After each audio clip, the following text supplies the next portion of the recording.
Hi, this is Annie Grace. I got asked a great question yesterday.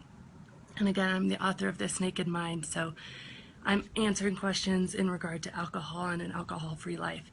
Lisa asked me a question, and it is such a personal question because her experience just mirrors my own so much that I wanted to get on early this morning before we hit the slopes and answer it.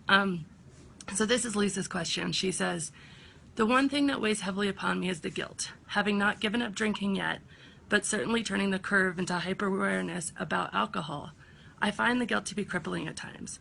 The undeniable voice at 2, 3 a.m. after the booze wears off. You find yourself wide awake with thoughts in the darkness. That level of guilt for giving in again seems almost more crippling than any craving. How do you pull yourself out of that and stop punishing yourself?" And that's such an important question. And I guess first thing, Lisa, is know that you're not alone. I mean, when this was happening to me, and it happened to me over the course of probably 6 years that I felt this on a really regular basis. Apologies, it's windy. And in fact, in the preface of my book, like, this is my description. This is my story, feeling this guilt. You know, this is what really propelled me to where I am now. And despite it being so common in so many drinking stories, we all feel like we're completely alone in this, that we must be the only ones laying awake at this time of night when the alcohol's worn off and the carbohydrates and energy are surging, unable to get back to sleep and just feeling miserable. But these experiences, when someone starts to really question their drinking, I mean, they're almost universal. So just know that you're not alone. And let's talk specifically about guilt and where guilt comes from. So in psychology, cognitive dissonance is something that's talked about, and it's the mental stress, guilt, or discomfort that's experienced by a person with two conflicting beliefs. So around alcohol, you, Lisa, now have two conflicting beliefs because you're becoming hyper-aware. You have the belief that it's doing you favors, that it's relaxing you, that it's helping you socially, and some of these beliefs are deeply unconscious. And then you have this belief that you don't want to be drinking as much as you are. And so these two conflicting beliefs are basically your mind being at war with yourself, and this creates this level of cognitive dissonance. And so you believe something's both good and bad at the same time, or you believe something's bad but you're doing it anyway. All sorts of different ways this can manifest. And we as humans, you know, we seek harmony, internal harmony especially. And, you know, it's this very cliche thing that peace starts in the home. Well, your true home is inside yourself. And so true peace really does start inside yourself. And so when you feel cognitive dissonance, when you're not at peace with what your actions are and what you're doing, that is an extremely uncomfortable place to be. And so this guilt is part of what's called dissonance reduction. And that's where your mind is trying to actually remove the conflict that's happening and bring your beliefs in line with each other. So psychology says there's really 4 ways to overcome cognitive dissonance or to reduce your dissonance. And let's look at this with 2 different examples. One, let's look at it with a donut. You know, you don't want to be eating this donut because you're on a diet. And I think that can help cement this because it's a little different with alcohol. But with the donut, the first way you can change and overcome cognitive dissonance is you can change your behavior. So you're not going to eat any more of this donut. With drinking, you can say, okay, well, I'm only going to drink 2 glasses of wine. There's a really inherent problem with that. The problem is that just 1 glass of wine, and much less 2, actually impairs your prefrontal cortex. So that's the part of your brain that you use to make decisions. And all sorts of studies have shown that that part of your brain is impaired when you drink. This is why really good people end up driving drunk, is because they no longer are able to tell that they're impaired. That part of their brain that is able to judge and measure and make decisions is impaired. It's useless. And even more interesting, this impairment can happen with cravings.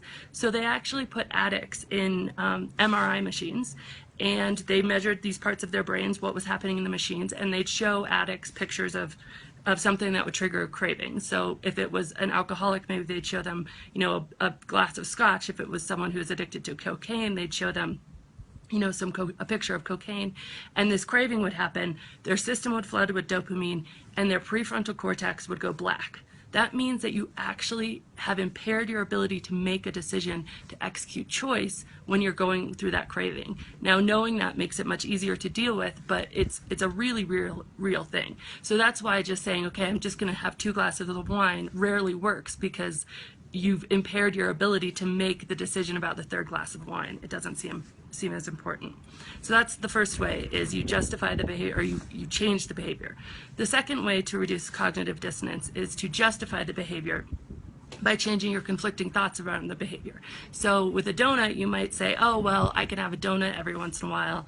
I'm able to cheat on my diet. It's no big deal. This can make sense with alcohol if you're going to use instances instead of limits. So Kenneth Anderson, he is the creator of HAMS, which is harm reduction, and he has this really interesting thing where he, every Friday night, allows himself 17 units of alcohol, which is like a fifth of whiskey. And he does it Friday night, and he doesn't drink it all during the week. And he's done this since 2002. And he calls himself in non-abstinent recovery from alcohol. And he makes this instance of, I'm going to cheat every Friday night on this alcohol thing, and I'm going to, kick back, have my whiskey, whatever, and then the rest of the week I'm not. And he's able to do that because he's not just deciding, okay, I'm just going to have a glass, where then you disable your cognitive dissonance. So anyway, there's all sorts of ways to justify it by changing the conflicting thoughts. A third way of overcoming cognitive dissonance is to justify your behavior by adding new behaviors. So with the donut, you could think, okay, well, I'm eating this donut, but now I'm going to go spend 30 minutes at the gym. I would do this with alcohol by exercise and alcohol, and I joined even groups. I mean, seriously, like I was part of a club that we called ourselves a drinking club with a running problem. And because we were running and drinking together, the drinking became okay. I have a good friend, and she would want to go for beers, but she would only allow herself to go for beers if she ran to and from the bar. And so this is, a good way of, you justify it by adding new behaviors. The fourth way to overcome cognitive dissonance, and I think this is the most common way around alcohol, is you ignore or deny the information that conflicts the existing belief. So you tell yourself with the donut, oh, this donut isn't that high in fat, it's not that high in sugar.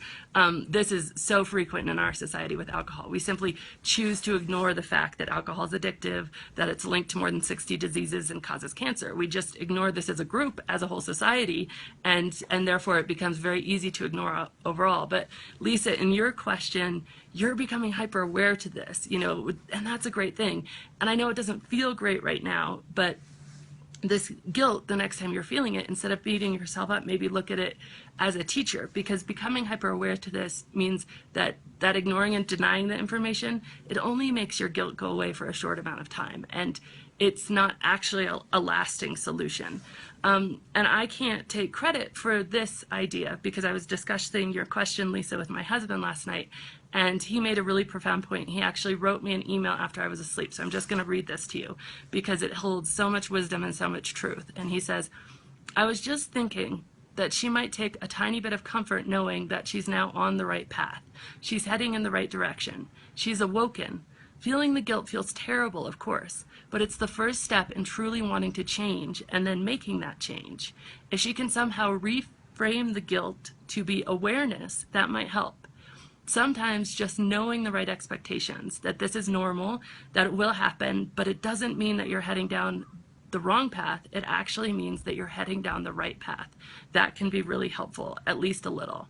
So I thought that was really worth sharing, and I think it's true. I mean, it's a huge gift to be awoken to what's happening. You're better off feeling the guilt, being awoken, and realizing it than you were before you're becoming aware to this.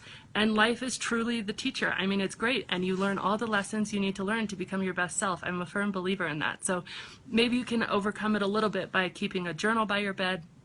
And when you wake up, sort of start to write down your thoughts. Maybe ask yourself why exactly you want to drink, and be really detailed in this. Ask yourself exactly what you think you're getting from drinking. Be really detailed. Ask yourself your fears about drinking less. Again, go into as much detail as you can. Ask yourself what your life would be like without alcohol, and start making plans and expectations about how amazing it could be without feeling this guilt and without this internal turmoil that you're experiencing. And ask yourself what it would be like to align your mind, no matter what that means for you. If it means moderation and you can make that happen, or if it means complete abstinence, whatever it means, just don't focus on that as much as asking yourself what it would be like to be living in in the internal piece of knowing that you're making decisions that make you feel really good about yourself. So Lisa, I hope that helps.